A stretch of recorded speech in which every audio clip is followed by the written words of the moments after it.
어둡고 부정적인 사람과 오래 있으면 저 역시 물이 들고 맙니다.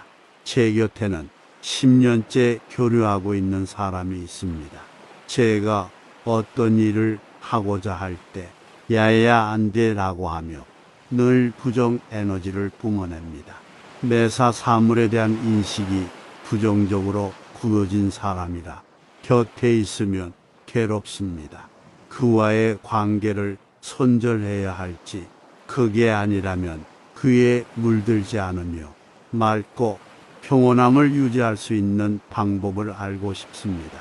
부정적인 사람을 곁에 두고 물들지 않기란 쉽지 않습니다. 내가 욕설하는 사람과 같이 있으면 욕설하기 쉽고, 도둑놈하고 같이 있다 보면 도둑질 하는 게 자연스럽고, 나도 모르게 그렇게 하는 게 사람입니다. 그래서 물들지 않는 것은 쉬운 일이 아닙니다. 자신이 부처님 정도 되면 그렇게 됩니다. 자기가 자신을 부처님 수준으로 평가를 하는 것입니다.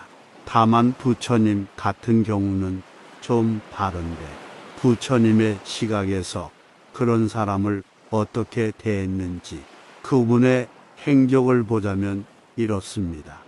부처님이 밥을 얻어 드시러 갔는데 집 주인이 부처님에게 상욕을 했습니다.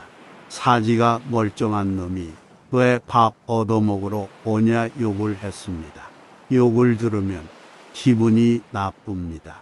그렇다면 뭐라고 대꾸할까요?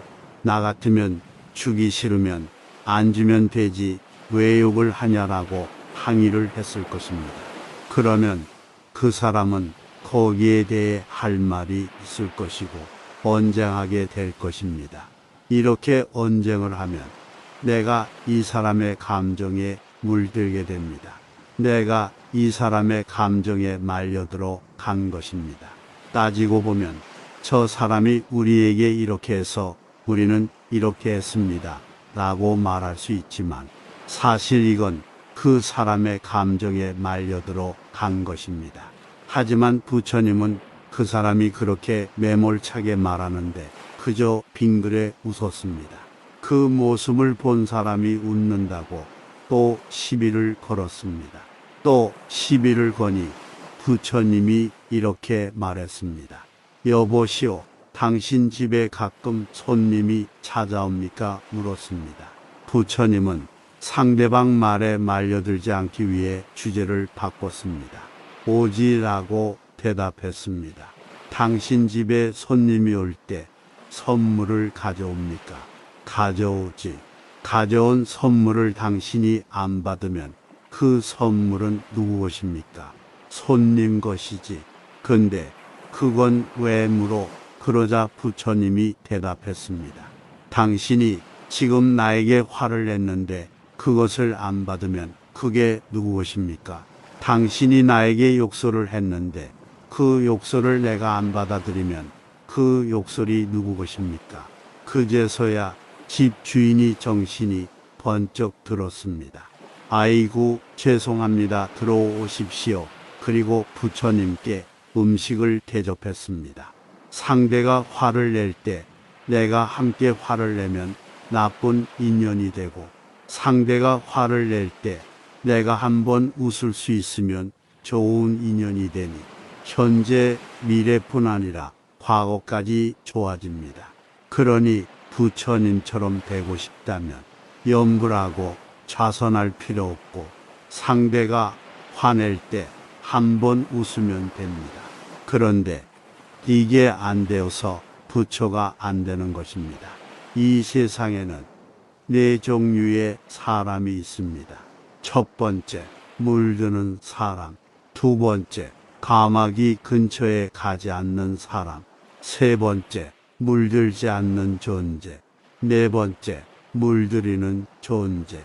물들 것 같으면 가장 먼저 격리해야 합니다. 이후 공부가 된 뒤로 새 속에 나오더라도, 새 속에 섞여 있어도 물들지 않아야 합니다.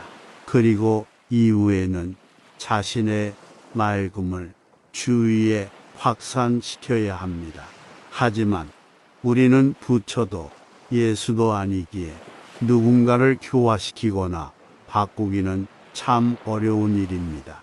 이 세상에는 장미같이 날카로운 가시를 잔뜩 세우고 온통 찌르고 다니는 자, 종로에서 뺨 맞고 와서 만만한 사람을 괴롭히는 자들이 무수히 많이 있습니다.